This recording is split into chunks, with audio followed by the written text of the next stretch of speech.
أعوذ بالله من الشيطان الرجيم.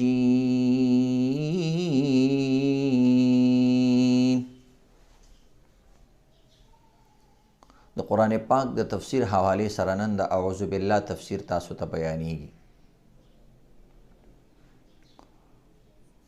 بخپل په قرآن کې د قرآن نمخ کې د اعوذ بالله د ویلو امر راغلی دی، حکم راغلی. وَإِذَا قَرَأْتَ الْقُرْآنَ فَاسْتَعِذْ بِاللَّهِ مِنَ الشَّيْطَانِ الرَّجِيمِ. چې ته کله قرآن وې نو اعوذ بالله من الشیطان الرجیم وایا. نو اعوذ بالله د دې ویلو حکم عام دی، عوامو ته، خواصو ته، اولیاءو ته، نیکانو ته، تر دې چې انبیاء کرامو ته هم د دې حکم شوی. او هر نبی چې کوم دی د اعوذ بالله نه ډیره فایده اخیستې ده او د دې په ذریعه باندې هغوی ته ډیر نعمتونه ورکړی شوي دي او د شیطان نه حفاظت شوی دی.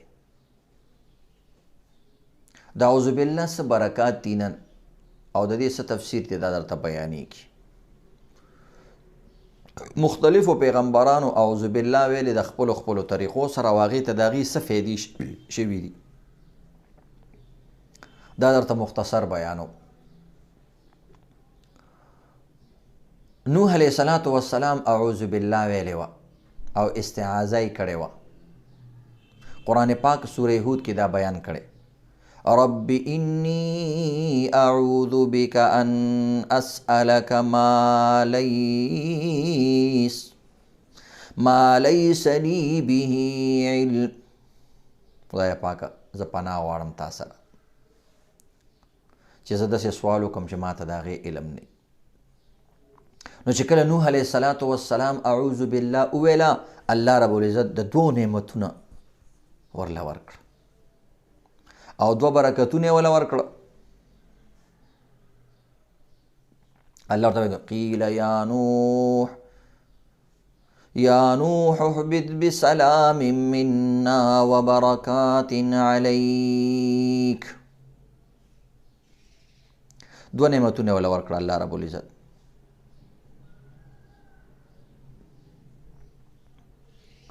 اے نوح هغوی ته د کشتۍ نه کوشه، موږ تا له سلامتي درکړه او تا سره چې کوم دی تا له موږ برکتونه درکړه. نو سلامتي او برکتونه ول الله ورکړه د دغې استعاذې په برکت سره. دغه رنګې یوسف علیه السلام اعوذ بالله ویلې و خپل انداز کې چې کله ته زلیخا مطالبه وکړه دوی ویلې قال معاذ الله انه ربي احسن مثواي. سوره یوسف کې دي زه د الله پناه غواړم، زما رب ما باندې ډېر احسانات کړي او ما له خاص توګ نه راکړي او ځای راکړی. نو زه د الله د نعمتونو ناشکري نه کوم او د الله پناه غواړم د دې خبرونو. نو الله رب العزت هغه له یوسف علیه السلام لم دوه نعمتونه ورکړه. یو دا دی چې سوء د ګناه نه حفاظت وکړو، والفحشاء او د بې حیایۍ نه حفاظت وکړو. الله ورته ویل لنصرف عنه السوء والفحشاء، موږ د هغه نه بدي او بې حیایي لرې کړله او ختم هم ترې کړه. نو دې وجې نه یوسف علیه السلام ته دا فایده شوې وه. دغه یوسف علیه السلام یو ځل بیا اعوذ بالله او د الله پناه یې غوښتې وه. چې کله یوسف علیه السلام وویلی شو خذ احدنا مکانه، نو یوسف علیه السلام ویلو معاذ الله ان نأخذ الا من وجدنا متاعنا عنده.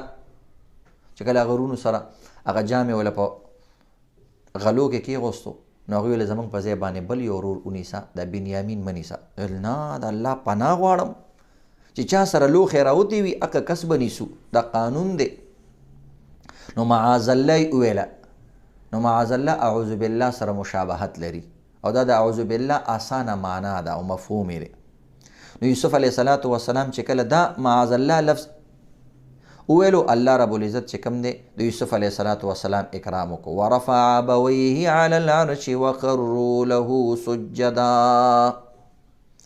الله رب العزت دله حکومت ورکو، طاقت یې ورکو، او مور او پلار او ټول یې د هغې تابعدار وګرځول. دا دوه فایدې ورته وشوې. دغه نه چې کله موسی علیه السلام قوم ته وویل چې تاسو غوا حلاله کړئ که د مقتول قاتل معلوموئ، قتل شوی ویل که مقتول قاتل معلوموئ نو غوا حلاله کړئ. نو هغوی ورته اتتخذنا هزوا، ته موږ سره ټوکې ټقالې کې. نو په دغه وخت کې موسی علیه السلام ویل اعوذ بالله ان اکون من الجاهلین. اعوذ بالله وایم، دا تاسو څه خبرې کوئ؟ دا خو د جاهلانو کار دی، ټوکې ټقالې خو پیغمبران چا سره نه کوي. تاسو ویل قاتل معلومه او ما درته طریقه وښودله د وحي په ذریعې سره. نو الله ته د موسی علیه السلام استعاذه ډېره خوښه شوه. الله دوه نعمتونه ورکړه، یو یې تهمت لرې کو، او بل چې کوم دی هغه د مقتول قاتلان معلوم کړه. په دغه واقعه سره مقتول را ژوندی کو او قاتلان یې وښودل. فقلنا اضربوه ببعضها كذلك يحيي الله الموت ويريكم آياته. دا قرآن کې بیان شوی دی. دغه نه چې کله موسی علیه السلام قوم چې کوم دی ویرولو او د قتل دمکی ورته هغوی ورکړې وه، نو په دغه وخت کې موسی علیه السلام استعاذه کړې وه، د الله پناه یې غوښتې وه. وإني عزت بربي وربكم، زه د الله پناه غواړم چې تاسو ما قتل کړئ، نو زه د الله پناه غواړم، د الله مدد غواړم. نو بهرحال عزتمند موسی علیه السلام چې دغه وخت کې دغه کلمه وویله، نو الله رب العزت چې کوم دی د دې برکات ولا دا ورکړو چې الله رب العزت دغه قوم نه ولا حفاظت ورکړو.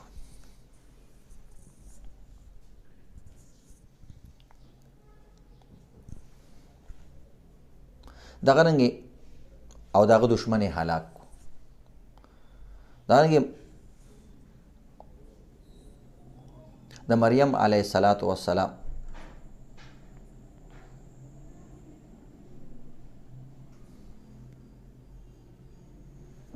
مور چې کوم دی هم استعاذه کړې وه.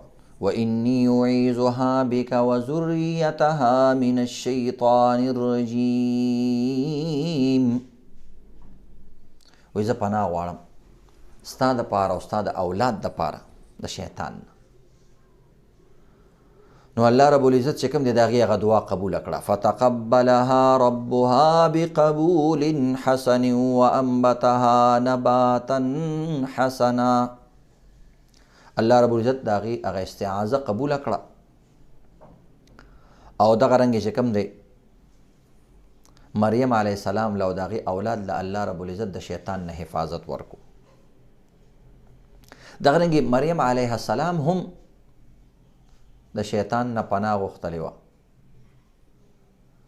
او د الله سره پناه غوښتې وه.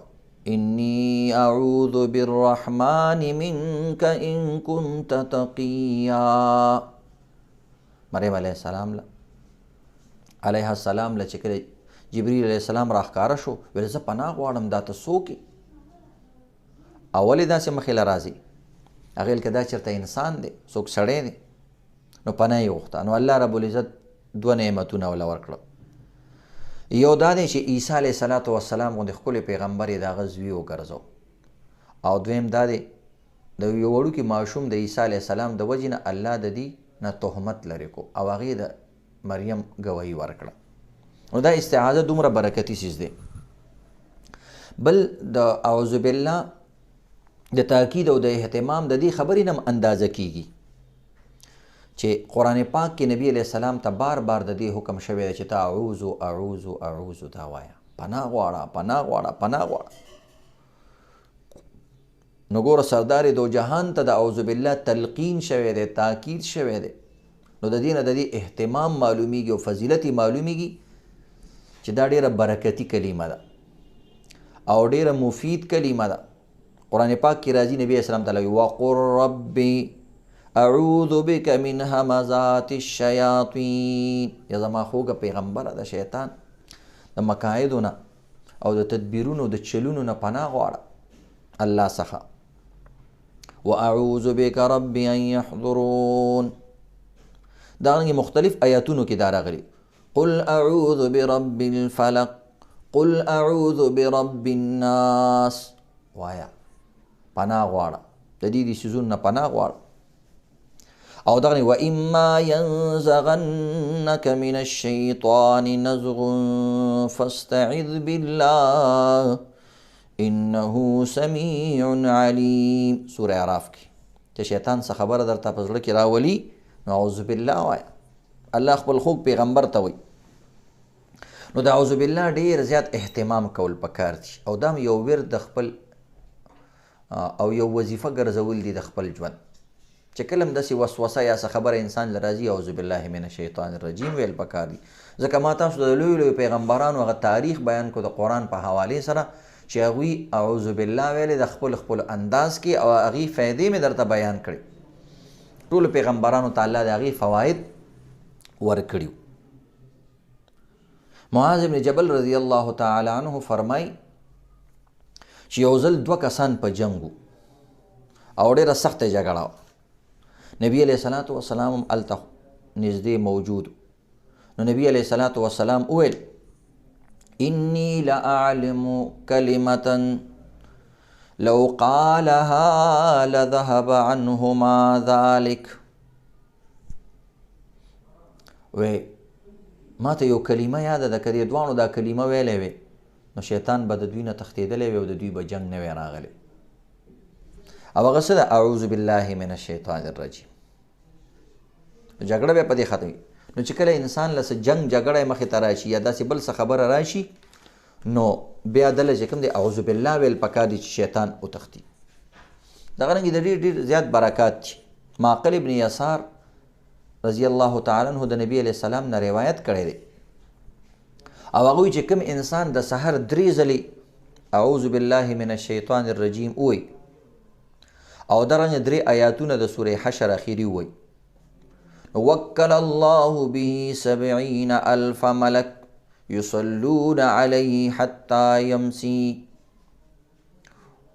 وی 70,000 ملائکې الله رب العزت مقرر کړي د ده دپاره، او هغه د ده دپاره دعاګانې کوي تر ماښامه پورې.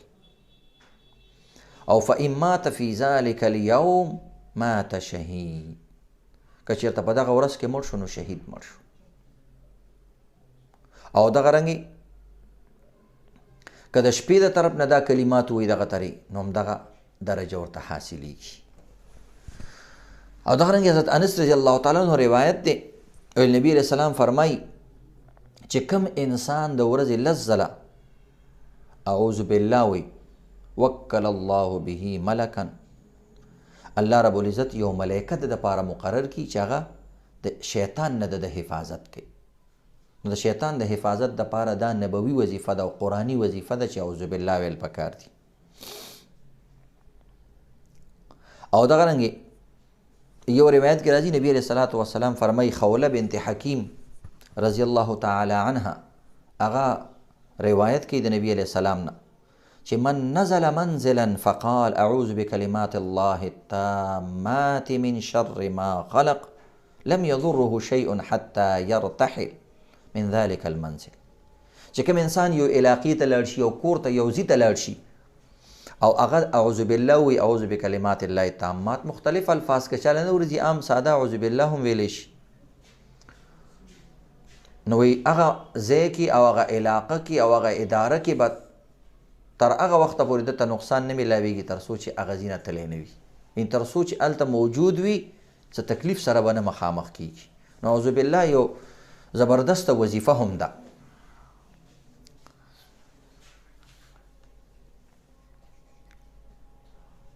او دغه رنګې امر ابن شعیب خپل سند سره د نبی علیه السلام نه نقل کوي چې نبی علیه السلام فرمایي چې کوم انسان د خوب وخت کې ویریږي نو هغه هم دا کلمات ویل پکار، اعوذ بکلمات الله التامات من غضبه و عقابه و شر عباده و من شر همزات الشیاطین و ان یحضرون فانه لا تضر. هغه خوب به دته نقصان نه رسوي، هغه یره او خوف به دته نقصان نه رسوي. او دارنګې عبدالله ابن عمر رضی الله تعالی عنه باره کې راځي يعلمها من بلغ من عبيده ومن لم يبلغ كتبها في سك ثم علقها في عنقه.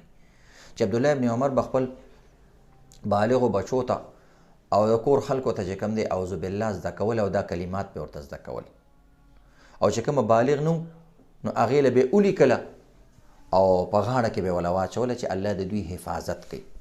نو د دې کلماتو نه انسان تعویض هم جوړولی شي. اعوذ بالله دا احادیثو کې چې کوم راغلی یا اعوذ بالله راغلی ده، نو د دې د وجې نه د انسان حفاظت کیږي. نو الله رب العزت دې زموږ او ستاسو حفاظت نصیب کړي. نو ډېر زیات برکتي کلمه ده اعوذ بالله.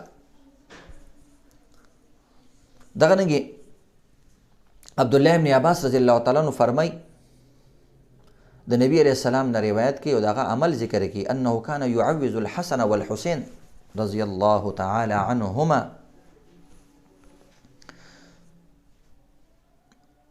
ويقول أعيذكما بكلمات الله التامات من كل شيطان وهامة ومن كل عين لامة. نبی علیہ الصلوۃ والسلام به حسن حسین چې کوم دی په دې دعا باندې په دې اعوذ بالله او په دې سيزونو باندې دمول. دغه رنګ ابراهیم علیه الصلوۃ والسلام هم دا عمل دی. کان ابي ابراهیم علیه السلام يعوذ بها اسماعیل و اسحاق علیهم السلام. ابراهیم علیه السلام خپل بچی په اعوذ بالله او په داسې کلماتو چې اعوذ بالله سره تعلق لري او دغه مفهوم پکې په دغه کلماتو به دمول. نو دا نبوي نسخې دي عزتمندو. تر دې پورې چې د واده په دعاګانو کې هم دا راغلی چې کومه ښځه انسان کور ته راولي یا څاروی کور ته راولي هغې دپاره هم دا دعا کولی شي او دا دم کولی شي. اللهم إني أسألك خيرها وخير ما فيها وأعوذ بك من شرها وشر ما فيها. خدای پاک د دې خیر راته نصیب کړي او د بدونه مې حفاظت وکړي. عموما په کتابونو کې دا دعا ذکر شوي چې کله ښځه خاوند میلاویږي اوله شپی نو دا ویښتو دا دې ونیسي دا ځای او دا دعا دې ووایي نو الله به د هغې د شر نه محفوظ کړي، د یو بل د شر نه، او دغه رنګې د یو بل خیر به چې کوم دی هغوی ته نصیب کړي. نو مختلف فضایل راغلي عزتونه. ابوبکر رضی الله تعالی عنہ معمول دا و چې په منبر باندې به وختو دا دعا به ویله او دغه رنګې اعوذ بالله به ویله. د نبی اسلام خپل دا معمول تفسیر کبیر کې دی حوالې سره ډېر بحث کړی دی. نو بهرحال نن درته د اعوذ بالله برکات بیان شو.